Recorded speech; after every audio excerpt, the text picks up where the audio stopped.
Do Evangelho segundo São Lucas. Naquele tempo, tendo se juntado uma grande multidão de povo, e tendo ido ter com ele de diversas cidades, disse Jesus esta parábola: Saiu o semeador a semear a sua semente, e ao semeá-la uma parte caiu ao longo do caminho, e foi calcada, e as aves do céu comeram-na. Outra parte caiu sobre o cascalho, e quando nasceu secou, porque não tinha umidade. E a outra parte caiu entre os espinhos, e logo os espinhos que nasceram com ela a sufocaram. E outra parte caiu em boa terra, e depois de nascer deu fruto a 100 por 1. Dito isto, exclamou: quem tem ouvidos para ouvir, que ouça. Os discípulos então perguntaram-lhe: o que significa esta parábola? E ele respondeu-lhes: a vós é dado conhecer o mistério do reino de Deus, aos outros, porém, por parábolas, de modo que vendo não vejam e ouvindo não entendam.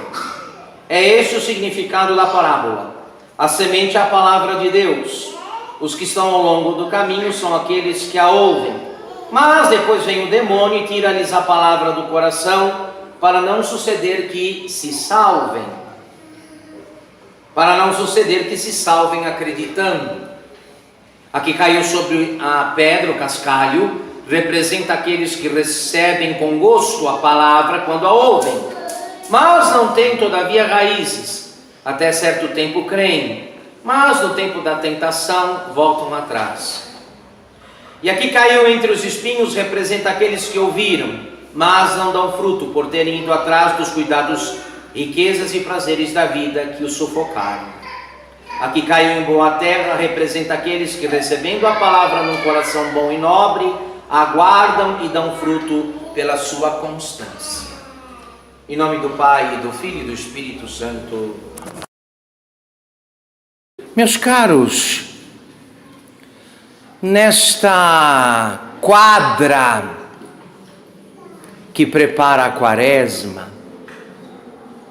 nesse preâmbulo, nesse prefácio da Quaresma, esses domingos que antecedem a Quaresma, domingo passado, domingo da 70ª, esse da 60ª, próximo domingo da 50ª, depois a Quaresma.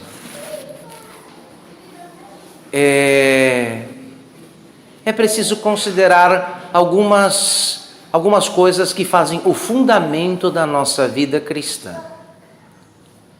E esse alerta de modo nos diz respeito de modo todo particular por algumas razões, porque dificilmente estamos onde estamos. Nós nos tornamos pensadores compulsivos e raramente estamos onde nosso corpo está. É uma imensa dificuldade para alguns conseguir manter a atenção e o senso de presença no ambiente onde se encontram. E um complicador, um agravante desse estado de coisas é esta porta para um metaverso, para um universo paralelo que a tecnologia e a internet costumam oferecer. Você imagina, você sonha, e você vai encontrar diversos ambientes aliados da sua imaginação e dos seus sonhos, não importa quais, aqui.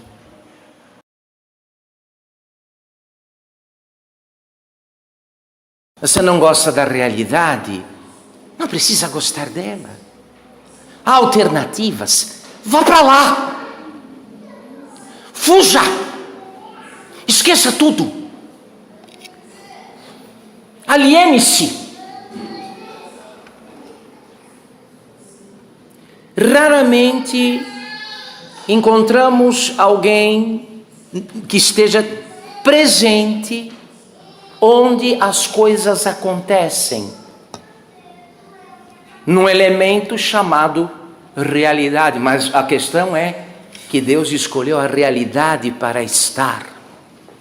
nenhum metaverso, nenhum sonho, nenhuma imaginação, nenhum site de internet, mas nessa coisa chamada realidade. Segundo ponto, nosso Senhor hoje nos fala da parábola do semeador. Aqui Jesus explicita com metáforas as diversas idades da alma, quando visitada por Deus e quando Deus lhe fala. As diversas idades, o corpo tem idades e reage ao mundo conforme a idade na qual está. Também a alma, ela passa por estágios, por idades. Quanto ao que eu disse no início desta meditação, nós vamos pegar aqui, vamos deixar a cargo da natureza nos explicar o sentido do que estamos dizendo. As aves, os pássaros, que põem ovos nos ninhos. Que põem ovos nos ninhos. Presta bem atenção. Só eclode uma nova vida do ovo posto se uma ave antes chocou o ovo, ficou sobre ele, gastou tempo sobre ele. Os senhores compreenderam? Então ninguém presuma fazer qualquer tipo de progresso nas coisas de Deus. Por exemplo, aqui, vamos pegar. Os senhores estão vindo à Santa Missa, os senhores estão na Santa Missa. Esta é uma parte da obra em ordem à nossa conversão. Uma parte. A outra é aquela quando o senhor e a senhora, longe daqui, a quilômetros daqui, volta. E com o coração se assenta sobre as coisas que estamos dizendo. Então, meus filhos, o negócio é o seguinte: não adianta a pessoa sossegadamente volta para casa dizendo assim: nossa, eu fui à missa, escutei a pregação. Pois é, comunguei. Mas isto é o ovo posto. Se o pássaro, se a ave que põe um ovo não volta ao ovo para chocá-lo, não gasta tempo, pode perder a esperança, não vai sair nenhuma nova vida daquele ovo posto.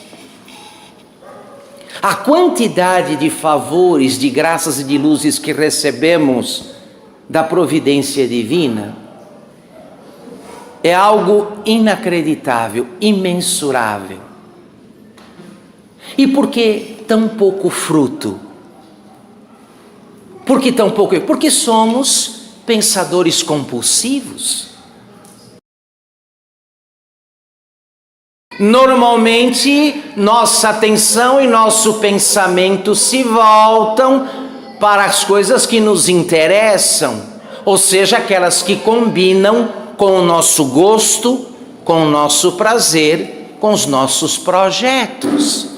Não temos tempo para perder lembrando aquilo que foi falado numa missa ou que foi explicitado no sermão. Por isso, o estado espiritual de boa parte dos frequentadores de missa, se não for o mesmo, é pior do que aquele no qual se encontravam quando fizeram a primeira comunhão, há 40, 50, 60 anos atrás. Não fizeram não adiantaram 1 centímetro sequer. Não avançaram 1 centímetro naquele caminho que é necessário passar e trilhar em ordem à vida eterna, para se chegar à vida eterna. Então essas coisas têm que ser corrigidas e corrigidas com uma certa urgência. Nós pedimos tudo a Deus, Deus concede tudo e o efeito é completamente minguado, porque simplesmente somos aves que abandonam o ninho. Abandonam o ninho. Ovos abandonados, que não foram chocados, como podem eclodir? Se pela oração e a meditação, oração e meditação é coisa que consome tempo. E oração e meditação é coisa que consome bom tempo. Um tempo razoável.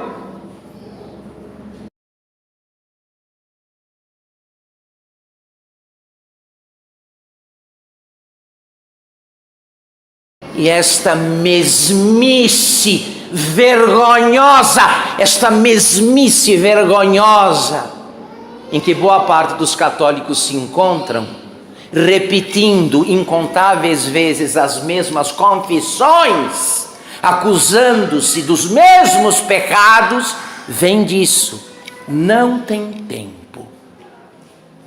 Não conseguem tempo para fazer de todas as obras a principal, a mais importante. São aves que abandonam os ovos. E ovos abandonados apodrecem. Apodrecem.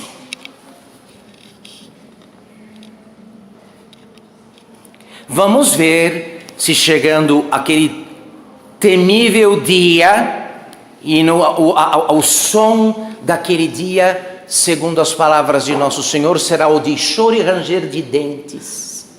A música de fundo daquele temível dia vai ser choro e ranger de dentes. Vamos ver se essa desculpa esfarrapada que damos para nós mesmos e para os outros vai servir diante de Deus quando dissermos: eu não matei, eu não roubei. Se não matar e não roubar, será suficiente para nos fazer dignos da vida eterna, dignos do céu? Acho que não. Porque Satanás não tinha matado ninguém, não tinha roubado ninguém e parou nas profundezas do abismo. O diabo não matou ninguém, não roubou ninguém.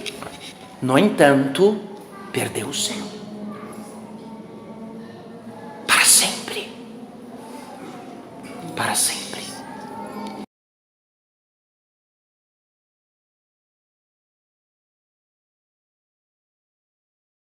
Eu gostaria, já que nos preparamos depois para aquela série de ações penitenciais que nos serão sugeridas durante o período quaresmal, para mortificar nossos gostos, nossa vontade rebelde, este cavalo rebelde selvagem chamado vontade própria, que não sabe fazer outra coisa a não ser galopar disparado para o abismo.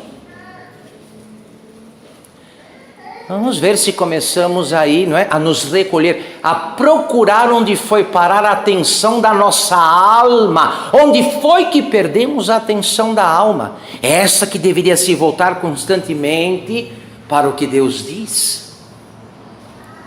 Como o pássaro que, saindo do ninho, rapidamente volta antes dos ovos esfriarem, para não perder a cria. Voltam rapidinho os pássaros, as aves, antes dos ovos esfriarem, para não perderem a cria.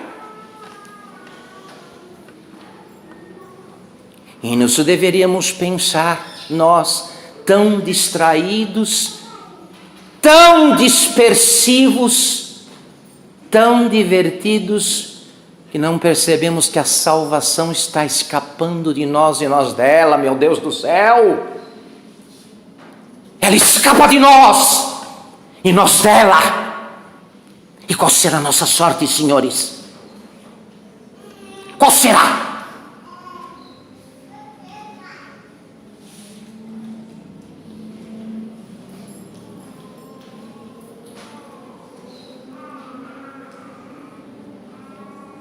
já faríamos um bom progresso se, voltando a pôr em ordem a vida, colocando uma regra para o dia, guardássemos o tempo necessário para voltar ao ninho, o ninho da alma. O ninho da alma, onde o Espírito Santo de Deus realiza a obra dele, para que voltemos a ela.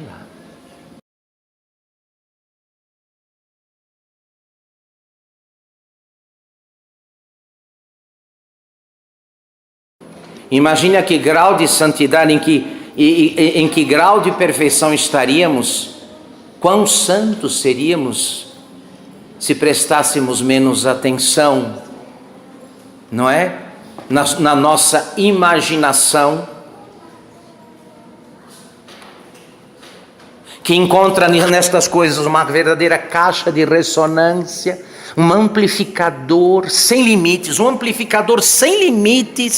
da imaginação, que é o campo preferido do diabo. Onde é que o diabo mais gosta de aprontar as deles? Na imaginação. E aqui está a caixa amplificadora da imaginação. Se começássemos a recolher os sentidos, a colocar a imaginação na coleira, bem presa, e a voltar àquilo que realmente importa, que é o que Deus nos diz na sua palavra e a graça que acompanha a palavra dita. É preciso voltar naquela rapidez da ave que sai um pouco, regressa antes do esfriamento do ninho, para não perder a cria, não deixar morrer os filhotes. E é assim, meu irmão querido, minha irmã amada, que teremos esperança de avançar, porque o tempo está passando e estas coisas se repetem: rosários, missas, palestras, sermões, retiros, encontros. Agora todos enchem sua biblioteca de livros católicos, mas a virtude não avança, a virtude não anda, a virtude não vai, e não vai por isso. Onde estamos? Para onde voamos? Para onde fugimos, meu caro irmão, minha amada irmã?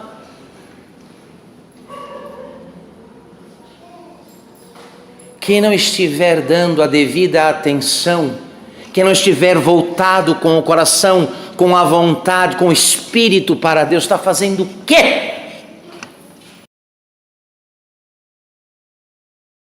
Eis o que deve nos importar, meus caros. Nos preparamos para a Quaresma e, na sequência, para a celebração dos mistérios que nos salvaram na Semana Santa e na Páscoa. Teremos outra Quaresma. Hoje é o domingo da 60ª. Será que a providência nos concederá uma outra oportunidade como esta que temos neste ano? Talvez seja a última. É bom aproveitar. Qual será o nosso álibi? Quais serão nossas desculpas? Sobretudo nós mais velhos, que já passamos dos 50 anos. Vamos dizer o quê? Que nos faltou tempo? Ah, não tive tempo. Quem não teve, quem depois de tantos anos não teve tempo para Deus, perdeu o seu tempo. Porque quem gastando o tempo que devia dar a Deus, gastou com o que não é Deus, gastou com nada, nada, nada. Porque nada é aquilo que não é Deus. Em nome do Pai, do Filho e do Espírito Santo.